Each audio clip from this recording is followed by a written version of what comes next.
नमस्कार विद्यार्थी मित्रांनो, आज आपण बघणार आहोत 16 मे 2026 चे चालू घडामोडीतले टॉप 10 महत्त्वाचे प्रश्न।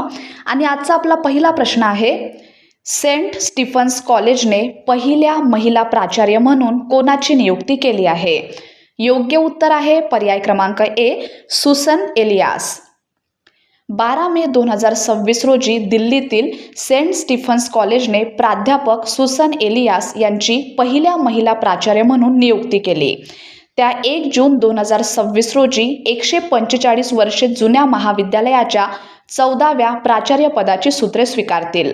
महाविद्यालयाच्या इतिहासात प्रथमच महिला प्राचार्य पदावर नियुक्त झाली आहे। सेंट स्टीफन्स कॉलेजची स्थापना 1881 मध्ये करण्यात आली होती। हे महाविद्यालय युनिव्हर्सिटी ऑफ दिल्लीचे घटक महाविद्यालय आहे आणि 1975 पासून महाविद्यालयातील महिला विद्यार्थिनींना प्रवेश देण्यात आला होता। प्रश्न क्रमांक 2 आहे, साऊथ कोस्ट रेल्वे झोन कोणत्या तारखेपासून कार्यान्वित होणार आहे?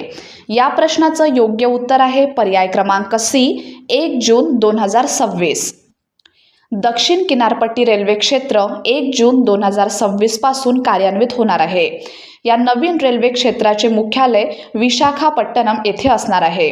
रेल्वे मंत्रालयाने 4 मे 2026 रोजी या संदर्भातील राजपत्र अधिसूचना जारी केली। दक्षिण किनारपट्टी रेल्वे क्षेत्र हे भारतातील 18वे रेल्वे क्षेत्र ठरणार आहे। दक्षिण किनारपट्टी रेल्वे क्षेत्रामध्ये दक्षिण मध्य रेल्वेतील गुंतकल, गुंटूर आणि विजयवाडा विभागांचा समावेश करण्यात आला आहे। 696 किलोमीटर लांबीचा मार्ग पूर्व किनारपट्टी रेल्वे अंतर्गत रायगडा विभागात समाविष्ट करण्यात आला आणि उर्वरित 463 किलोमीटर लांबीचा मार्ग दक्षिण किनारपट्टी रेल्वे अंतर्गत विशाखापट्टणम विभागात यामध्ये समाविष्ट करण्यात आला आहे।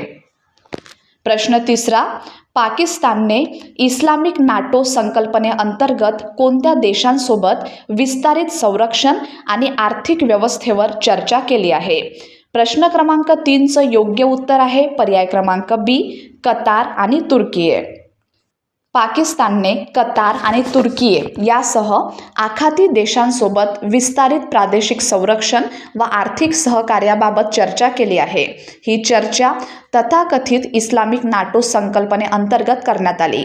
या प्रस्तावामागे पाकिस्तान आणि सौदी अरेबिया यांच्यात सप्टेंबर 2025 मध्ये झालेल्या स्ट्रॅटेजिक म्युच्युअल डिफेन्स ॲग्रीमेंटचा आधार आहे। या करारानुसार एका देशावर झालेला हल्ला हा दोन्ही देशांवरील हल्ला मानला जाणार आहे। सप्टेंबर 2025 मध्ये या करारावर स्वाक्षऱ्या करण्यात आल्या। 15 एप्रिल 2026 रोजी सौदी अरेबियाने पाकिस्तानला आर्थिक तूट भरून काढण्यासाठी $3 अब्ज इतकी आर्थिक मदत दिली। प्रश्न चौथा आहे, रशियाने 12 मे 2026 रोजी कोणत्या सुपर हेवी आंतरखंडीय बॅलिस्टिक क्षेपणास्त्राची चाचणी केली? योग्य उत्तर आहे पर्याय क्रमांक सी, सरमत। रशिया आपल्या नवीन RS-28 सरमत या आंतरखंडीय बॅलिस्टिक क्षेपणास्त्राच्या तैनातीला गती देत आहे। या क्षेपणास्त्राला सतान-2 या नावानेही ओळखले जाते। हे क्षेपणास्त्र 200 टनांहून अधिक वजनाचे असून द्रव इंधनावर चालते। RS-28 सरमत अण्वस्त्र वाहून नेण्यास सक्षम आहे।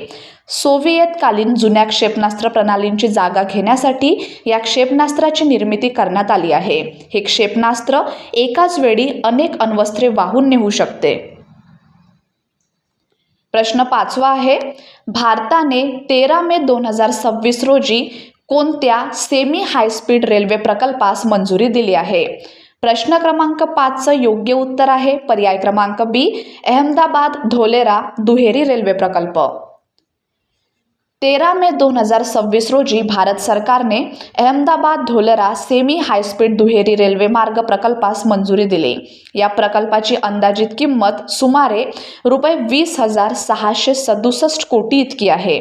प्रकल्पाअंतर्गत गुजरातमध्ये अंदाजे 134 किलोमीटर लांबीचा नवीन रेल्वे मार्ग उभारण्यात येणार आहे। हा railway corridor Ahmedabad Dholera special investment region, आगामी धोलेरा विमानतळ आणि लोथल राष्ट्रीय सागरी वारसा संकुल यांना जोडणार आहे। या प्रकल्पातील रेल्वे गाड्यांचा डिझाईन वेग 222 किलोमीटर प्रति तास ठेवण्यात आला आहे। प्रकल्प पूर्ण करण्याचे लक्ष्य 2030-31 पर्यंत निश्चित करण्यात आले आहे। प्रश्न 6वा आहे, पृष्ठभागीय कोळसा व लिग्नाईट वायूकरण प्रोत्साहन योजनेसाठी केंद्र सरकारने किती निधी मंजूर केला आहे? प्रश्न क्रमांक 6चं योग्य उत्तर आहे पर्याय क्रमांक सी, रुपये 37,500 कोटी. 13 मे 2026 रोजी केंद्रीय मंत्रिमंडळाने पृष्ठभागीय कोळसा व लिग्नाईट वायूकरण प्रकल्पांना प्रोत्साहन देण्यासाठी रुपये 37,500 कोटींच्या योजनेस मंजुरी दिली. या योजनेत कोळसा व लिग्नाईट वायूकरण प्रकल्पांसाठी आर्थिक प्रोत्साहन, स्पर्धात्मक निविदा प्रक्रियेद्वारे प्रकल्प निवड आणि टप्पानिहाय निधी वितरणाची तरतूद करण्यात आली आहे. कोळसा किंवा लिग्नाईटचे रूपांतर सिंथेसिस गॅसमध्ये करणाऱ्या प्रक्रियेला कोळसा वायूकरण असे म्हटले जाते. पुढला प्रश्न आहे, ओमानमधील भारताचे नवे राजदूत म्हणून कोणाची नियुक्ती करण्यात आली आहे? प्रश्न क्रमांक 7चं योग्य उत्तर आहे पर्याय क्रमांक बी, प्रशांत पिसे. भारताने वरिष्ठ राजनयिक प्रशांत पिसे यांची ओमानमधील भारताचे नवे राजदूत म्हणून नियुक्ती केली आहे. प्रशांत पिसे हे भारतीय परराष्ट्र सेवा अधिकारी असून सध्या ते परराष्ट्र मंत्रालयात अतिरिक्त सचिव म्हणून कार्यरत आहेत. 1997 ते 2000 या कालावधीत त्यांची पहिली परदेशी नियुक्ती कैरो, इजिप्त येथे झाली होती. इजिप्तमध्ये त्यांनी महत्त्वाच्या भूराजकीय क्षेत्रात प्रारंभीचा राजनैतिक अनुभव मिळवला. त्यानंतर 2004 पर्यंत त्यांनी त्रिपोली, लिबिया येथे कार्य केले. या काळात मध्य पूर्व आणि उत्तर आफ्रिका देशातील भारताच्या राजनैतिक संबंधांमध्ये त्यांनी सक्रिय भूमिका बजावली. 2004 ते 2006 दरम्यान त्यांनी नवी दिल्ली येथे परराष्ट्र मंत्रालयात उपसचिव म्हणून काम पाहिले. पुढला प्रश्न आहे, European T20 premier league ETPL मधील डब्लिन फ्रँचायझीचे नवे मालक कोण बनले आहेत? प्रश्न क्रमांक 8चं योग्य उत्तर आहे पर्याय क्रमांक सी, राहुल द्रविड. भारताचे दिग्गज क्रिकेटपटू राहुल द्रविड यांनी युरोपियन T20 प्रीमियर लीगमधील डब्लिन फ्रँचायझीचे मालकत्व स्वीकारले आहे. ETPL ही यावर्षी सुरू होणारी युरोपमधील पहिली ICC मान्यताप्राप्त बहुराष्ट्रीय फ्रँचायझी T20 स्पर्धा ठरणार आहे. या स्पर्धेत विविध युरोपीय देशातील संघ सहभागी होणार आहेत. ETPLमुळे युरोपमध्ये क्रिकेटच्या प्रसाराला चालना मिळण्याची अपेक्षा व्यक्त केली जात आहे. प्रश्न 9 आहे, आंतरराष्ट्रीय कुटुंब दिन दरवर्षी कधी साजरा केला जातो? योग्य उत्तर आहे पर्याय क्रमांक सी, 15 मे. दरवर्षी 15 मे रोजी आंतरराष्ट्रीय कुटुंब दिन इंटरनॅशनल डे ऑफ फॅमिलीज साजरा केला जातो. संयुक्त राष्ट्रसंघाने कुटुंब संस्थेचे महत्त्व अधोरेखित करण्यासाठी हा दिवस घोषित केला आहे. 2026च्या आंतरराष्ट्रीय कुटुंब दिनाची थीम आहे फॅमिलीज, इनइक्वॅलिटीज अँड चाइल्ड वेलबिंग, म्हणजेच कुटुंब, असमानता आणि बालकल्याण. सामाजिक, आर्थिक आणि शैक्षणिक असमानतेचा मुलांच्या विकासावर होणारा परिणाम अधोरेखित करणे हा या वर्षाच्या थीमचा उद्देश आहे.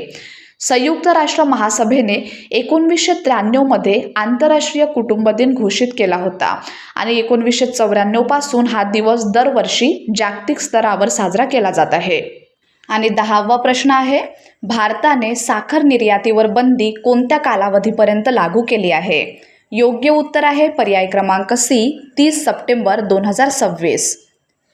भारताने देशांतर्गत साखर उपलब्धता सुनिश्चित करण्यासाठी आणि महागाईवरील दबाव नियंत्रित करण्यासाठी साखर निर्यातीवर तात्काळ बंदी घातली आहे. ही बंदी 30 सप्टेंबर 2026 पर्यंत लागू राहणार आहे.